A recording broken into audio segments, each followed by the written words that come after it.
Welcome to the 4-H Sport Fishing Program. I'm Dr. Shannon White and I work in the state office with Missouri 4-H.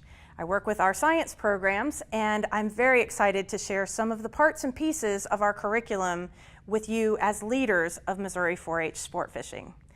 Let's start off with that curriculum, the things that the youth get to see first.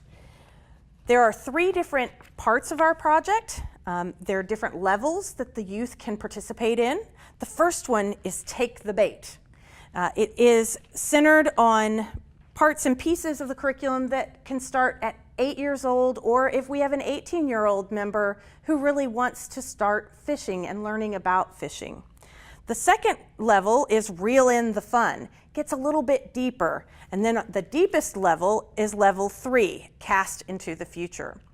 All 3 of these parts of the curriculum include tacklecraft, angling skills, aquatic ecology, as well as people and fish, which may sound a little odd, but there's lots of interaction between people and fish. And it's not just in the environment. It also may be that we eat them.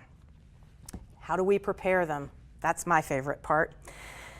Sport Fishing Helper's Guide is probably the best resource that I can share with you as a leader. Inside of this guide, there are extra tips and tricks for each of the levels and some of the things that you may do with the youth. Field trips that you could plan to a hatchery, or some other information on how to set up parts and pieces of the project.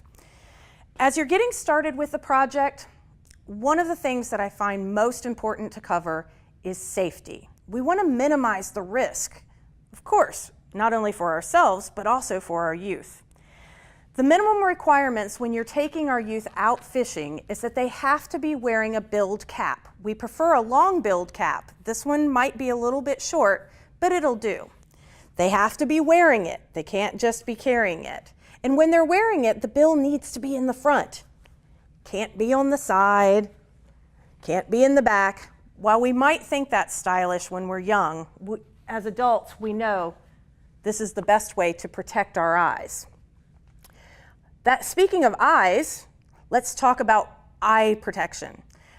I happen to have prescription glasses. Therefore, I'm covered because I wear them all the time.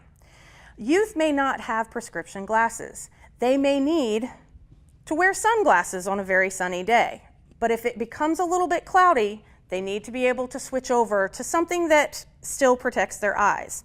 You can find these at your hardware store or in a science classroom supply store. Either one of these will work. Few other things you might want to bring along on the trip, and this is something to make the youth responsible for, is suntan lotion or even insect repellent if it's that time of the year. Maybe a small container or a large container of antibacterial soap or creams that will help them keep their hands clean. Not that we want to keep our hands completely clean, we are touching fish, but after that it will help to protect our youth. In addition to the safety and the curriculum, we have additional materials. Our partners at Missouri Department of Conservation have been great. They have wonderful resources that are free to all Missouri citizens. We need to take advantage of that. They have a great guide on basics of fishing if you yourself are not as familiar with fishing as you might want to be. They include books about Missouri fishes or a smaller guide, an introduction to Missouri fishing. In the materials that we share with our leaders, we often give them project ideas. Here's a poster from the Missouri Department of Conservation about Missouri fish. Do you have to just post the poster up? No. One of the best things you can do, you can cut them out.